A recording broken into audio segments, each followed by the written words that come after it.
Okay, so like I said, we're in a well ventilated area anyway.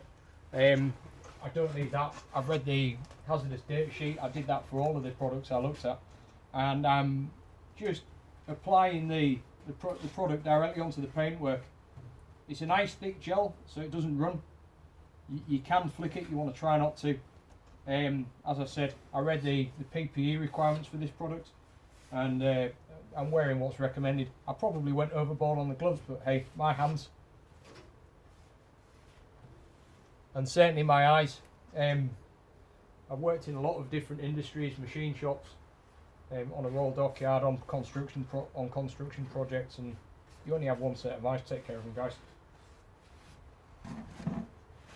Shit like this in them, you probably won't lose your eyesight if you get it washed out nice and quick. But why visit hospital?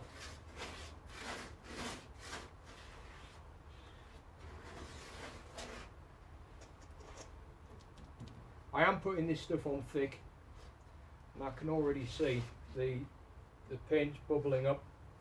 If there's any paint you don't want to damage and you're worried about, remember, just mask it up. Same as if you've got nice equipment or anything you don't want scoring and steel will damage stainless steel, and can tarnish various metals as well, and of course protect them. There's various screw heads and things on here, and I don't really care, they've all been painted over, so I'll take them out in due course, but right now I'm quite happy for them to block the holes and not have this stuff running through, and then I'll take the screws out, possibly replace them, and then just clean up around the holes later. I'm not putting it directly in the windscreen aperture. I've already done a lot of work there with a wire wheel, partly because of the deterioration on some of the aluminium here, where I've stripped off badly some badly corroded metal. I'll finish that mechanically with a bit more care, because I'm going to leave this to just sit for quite a while, and I don't want it dripping through anywhere. Again, round the windscreen wiper actuator point, I don't want it dripping through. I can go back and get it later, so just being careful. Ice cream tubs are perfect for this, by the way. Just pour out as much as you need, or slightly less. You can always top up later. And the great thing about this product as well, which again part of my checking and review, was that in terms of a hazardous substance, it's not good, but in terms of disposal and things like that, once you've scraped your paint, once you've bagged it up, and so long as it's dry, it just goes straight into landfill. It goes in your usual waste. Now I guess if you're a company out there doing it, then the people would have things to say about that. But the hazardous data sheet, the company data sheet, does say bin it, and that's good for me. In general, the hydrofluoric acid one is definitely disposed as a hazardous waste, and it's going to cost you money to do it. And hydrofluoric acid, shit, it eats your body from the inside out if it gets in there. There's special creams and things you can use, but and I would have happily bought one if that was what I was limited to using. About 15 quid, but once that stuff's going in, you go into hospital and you can get some really nasty burns. I know guys in industry have carried even small burns from that stuff for years and years, and it is full of horror stories. So I've been round once, as you see, it's just dab the stuff on, get it in the right place. I'll be going back around here more times than once. I just wanted to show you, but I can see it bubbling up quite nicely.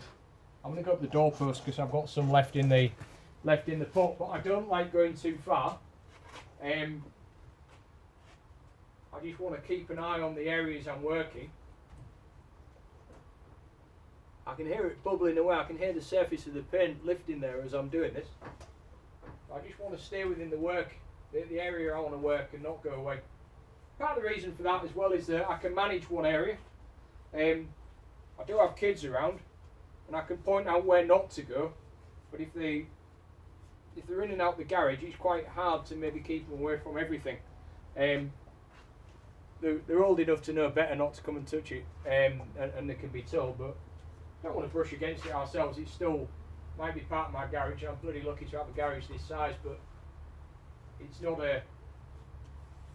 something you want on yourself, and it will damage your clothes. I just keep away from the stainless steel work here. Just go around the other side of the car. On some of the areas I've already stripped, I've started going with the 120 grit wet and dry, and really taking the final little bits of colour off the skin of the car where it sits.